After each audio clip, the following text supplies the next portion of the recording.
GOP now. Donald Trump beefing up his financial team as the team knows they need enormous sums of cash for the general election. But some big donors who want to back Trump still don't know where the heck to send their money. And Trump's campaign manager, Corey Lewandowski, telling the Washington Post recently this: Mr. Trump continues to disavow all super PACs. Barry Bennett is a senior advisor to the Trump campaign. He joins me for the real story on this today. So, Barry, you know, Sheldon Adelson, a billionaire out in Las Vegas, he has said that he wants to support Donald Trump's campaign so he can give, you know, the smaller amounts to the RNC and to Trump's campaign. But if he can't give to a massive super PAC, I mean, I'm talking like $100 million. Yeah. What's he going to do? I have a feeling that the solution will be found very quickly. No doubt. But I mean, here's the thing. Ed Rollins, you know, he's a well-known Republican pundit. He worked on the Reagan campaign. He said, and he's advising the Great America PAC, one of the pro-Trump groups. He says this: we're all marching forward without clear direction at this point. So, Barry, you're an advisor. What is the direction going to be to try and get this super PAC money? Well, I think that the team, well above my pay grade, is working on that as we speak, and I think that it'll all become very clear very fast.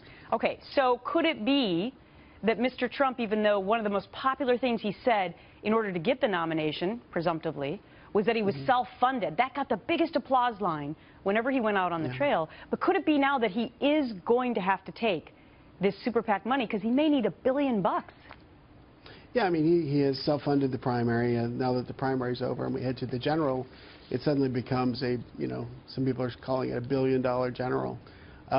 So, you know, there's money to be raised for the RNC, for the convention, for all kinds of things. So we'll start traditional fundraising for those. All right.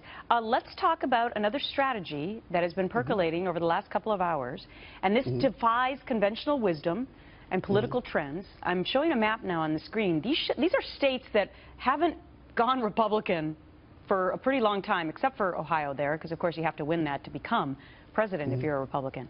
So what is this strategy, Barry, to go after, you know, Florida, Virginia, Pennsylvania, Minnesota, my home state, Michigan, Wisconsin, etc.? Well, I think if you look at those states, all those states have one thing in common. There are lots of lost manufacturing jobs in those states. They're states where Republican registration increased dramatically in the last few months, and as a result, Mr. Trump is doing very well. So I think, you know, this campaign will be about putting states on the board, not taking them off.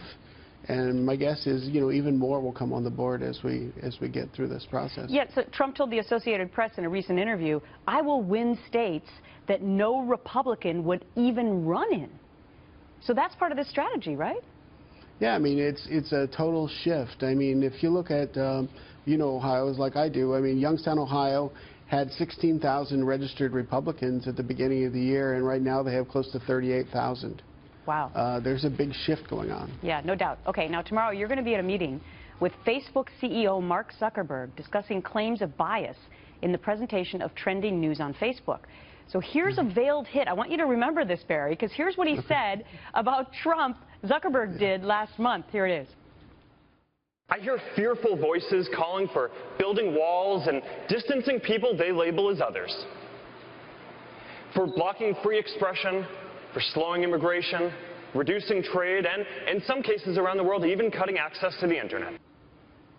He was talking about your candidate, I believe, Mr. Trump. So is there bias at Facebook? Well, we're going to talk about some of that blocking of expression tomorrow.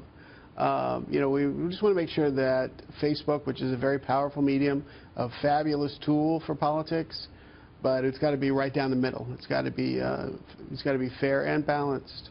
Well, I've heard that slogan before. But are you concerned that it hasn't been thus far, especially when Donald Trump, I mean, he has so much power on social media?